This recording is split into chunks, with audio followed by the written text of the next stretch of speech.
Rana Rajputana channel से जुड़ने के लिए अभी सब्सक्राइब करें। जय मां भवानी, जय राजपूताना। जय श्री राम जी की मित्रों, जय मां भवानी। मित्रों, आज हम आपके सामने कैसे सनातन धर्मी सूरवीर क्षत्रिय योद्धा का इतिहास प्रस्तुत करने जा रहे हैं, जिसने अफ्रीका, यूरोप, एशिया समेत आदि देशों पर अपना सनातन ध्वज फहराया था। मित्रों, हम बात कर रहे हैं आदि गुरु शंकराचार्य के महान शिष्य चक्रवर्ती सम्राट सुधन्वा चौहान जी के बारे में। अगर आपने आज तक इनके बारे में नहीं सुना तो ये हमारे एजुकेशन सिस्टम की खामी है, क्योंकि हमारे एजुकेशन सिस्टम में सनातन धर्म का इतिहास पढ़ाया ही नहीं जाता। पढ़ाया जाता है तो विदेशियों का इतिहास। यही कारण है कि हम अपनी संस्कृति और परंपराओं से छूटते जा रहे हैं। चलो तो आगे बात करते हैं। दिग्विजय सम्राट सुधन्वा चौहान सन 500 से 470 ईस्वी पूर्व दक्षिण अवंती के शासक थे। महिष्मती नगरी इन्हीं की राजधानी थी, जो वर्तमान में मध्य प्रदेश में महेश्वर नाम से जानी जाती है। बाहुबली फिल्म में भी इसी समय के क्षत्रिय इतिहास की झलक है।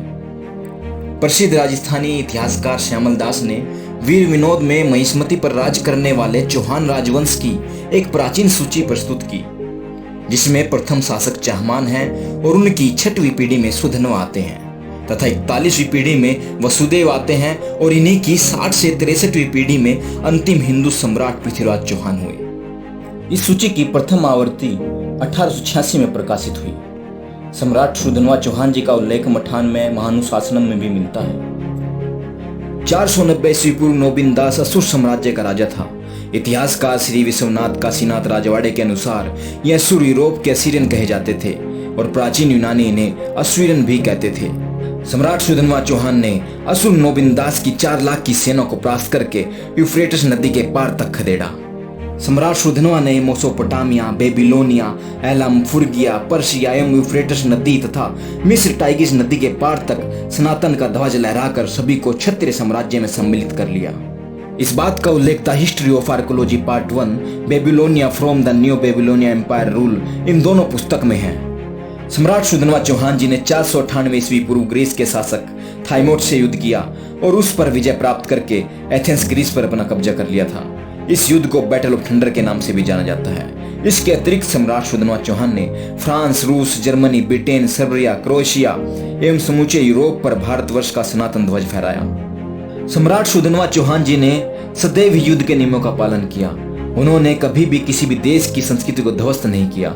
सम्राट ने किसी भी देश पर विजय प्राप्त करने के बाद वहां की नारियों का सील भंग नहीं किया। वे उस देश की प्रजा के साथ संतान तुल्य व्यवहार करते थे।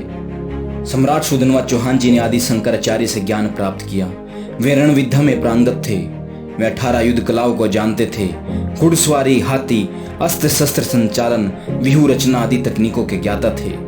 इसके अतिरिक्त वे मल्ल युद्ध, द्वंद्व युद्ध, मुष्टिक युद्ध, प्रस्तर युद्ध, रथ युद्ध और रात्रि युद्ध आदि युद्धों में भी प्रांगत थे।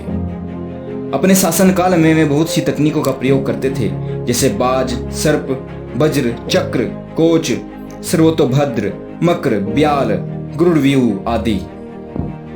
इस महान क्षत्रिय सम्राट ने विश्व विजय करने के लिए अनंत युद्ध लड़े। इनका शौर्य भारत के इतिहास में ही नहीं बल्कि विश्व के इतिहास में भी शामिल है।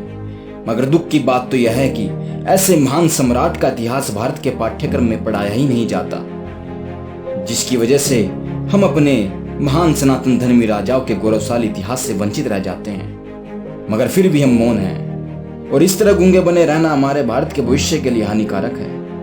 क्योंकि अगर आपकी संतान विदेशों का इतिहास पढ़ती हुई बड़ी हुई तो उनमें कभी भी निडरता गुण नहीं आ सकते।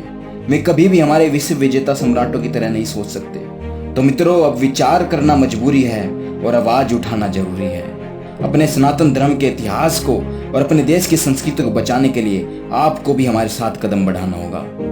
अगर आप साथ हैं तो इस इतिहास को सभी से शेयर जरूर करें। जय मां भवानी, हर हर महादेव।